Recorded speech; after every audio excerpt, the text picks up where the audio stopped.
الذين آمنوا وتطمئن قلوبهم بذكر الله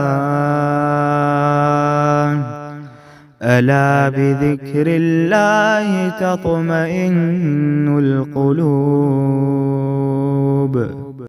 شرک کا بہت بڑا سبب انکار آخرت ہے، اور اسی طرح اخروی زندگی کے منکرین کی بات ہے۔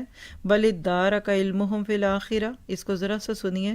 آج کے پارے میں چونکہ بطر ہے نا، تو یہاں بطر کی ایک بہت بڑی وجہ جو آگے قارون کی زبان سے بھی ہم سنیں گے، اور وہ کیا کہ انما اوتیتہ علی علم، دنیا کا علم اتنا سر پہ سوار ہو جائے کہ آخرت کا علم لینے کی فکر نہ رہے، نہ وقت رہے، نہ ہمت۔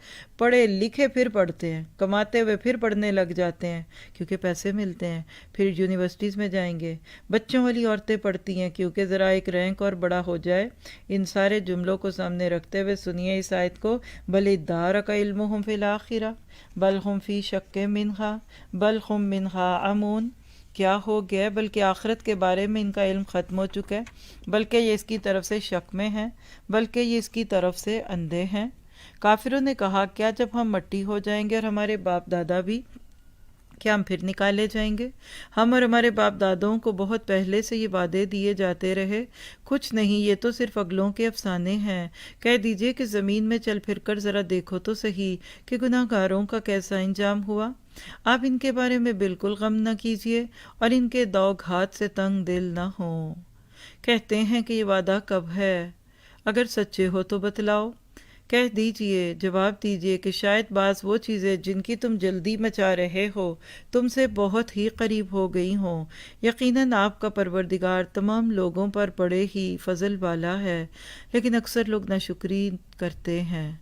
بے شک آپ کا رب ان چیزوں کو بھی جانتا ہے جنہیں ان کے سینے چھپا رہے ہیں اور جنہیں ظاہر کر رہے ہیں۔ آسمان و زمین کی کوئی چیز بھی پوشیدہ ایسی نہیں جو روشن اور کھلی کتاب میں نہ ہو۔ کیا پتہ چلا ان آیات سے کہ بعض دفعہ دماغوں پہ دنیا سوار ہو جاتی ہے اور آخرت کے لیے فکر نہیں رہتی۔ آج بھی دیکھیے علم کے نام پہ کچھ فنون سکھائے جاتے ہیں تاکہ اس سے مزید دولت حاصل کر لی جائے، تو ہنر کا نام علم رکھ دیا، دولت کمانے کے نام پہ پروفیشنز چوز کیے جاتے ہیں۔ ایسی ہی چیزیں لوگوں کو پھر اس دنیا میں خوب سے خوب تر کمانے اور اس کی طرف لے جانے پہ ڈالتی ہیں، اور جہاں حلال حرام مکس ہونے لگے تو ضمیر کی آوازوں کو دبا دیا جاتا ہے کہ چپ چپ سب کرتے ہیں، تم بھی کرو، اور ایسا ہی ہوتا ہے، اور آج کے دور میں تو یہ کرنا ہے۔